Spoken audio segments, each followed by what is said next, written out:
Okay, we're on the east side of the garage. This is the electric meter. It comes in below grade. We got a slipping weather mask. That's a good thing. It's sealed. Mostly sealed.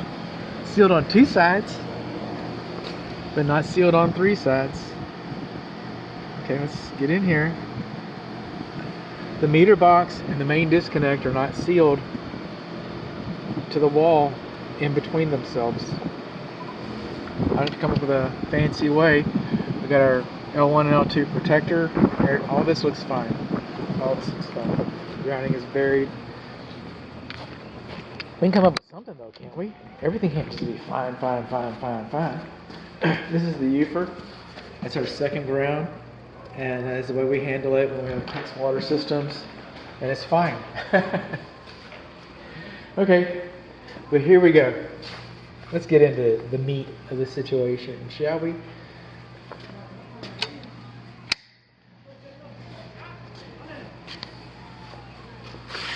Square D, Q, O, C, 3, 0, U, F. This cabinet has been recalled for, little things like fires. It's been recalled because of fires. So you probably don't want one of those in your house, I'm guessing. The National Builders Institute thinks that these should be replaced or repaired. You can repair these. The manufacturer thinks these should be replaced or repaired. I'll give you links. I'll bake links into your report. Go into those places where these people are talking about. Builders think this should be replaced or repaired. There is a repair that you can do on this. The builder would have a service bulletin about that, and I would be able to tell whether this has been updated and made safe and acceptable by the manufacturer. So the cabinet doesn't have to be replaced, but it does need, it needs some attention to it. And that's supposed to have more than an 1/8 of an inch gap between the cabinet and the wall. Oh, but that's new construction. Give us a break. All I know is the kid that put the stereo in that car in the dash, 17-year-old kid. It looks like it was just molded. It came with the car. It's beautiful. And I know a 35-year-old drywall guy or a 35-year-old electrician, licensed electrician. I know that 17-year-old kid had a lot more on his mind about what he was going to do over the weekend. Okay? He had a lot more on his mind than a 35-year-old professional electrician. That's all I know. You got the gap's too wide. Cabinet's been recalled. Not supposed to have overspray in the cabinet. It's kind of a misdemeanor thing. It's 200 amps, copper to copper. It's wired up pretty good. Now you see this right here? See where it says bedrooms, bath? See where it says warning and danger? That's printing.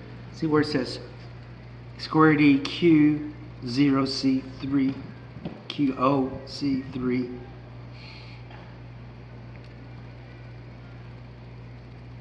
Zero UF. That's printing.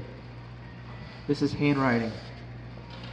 I didn't wake up in the morning and say, you know what, how can I just really upset the builder?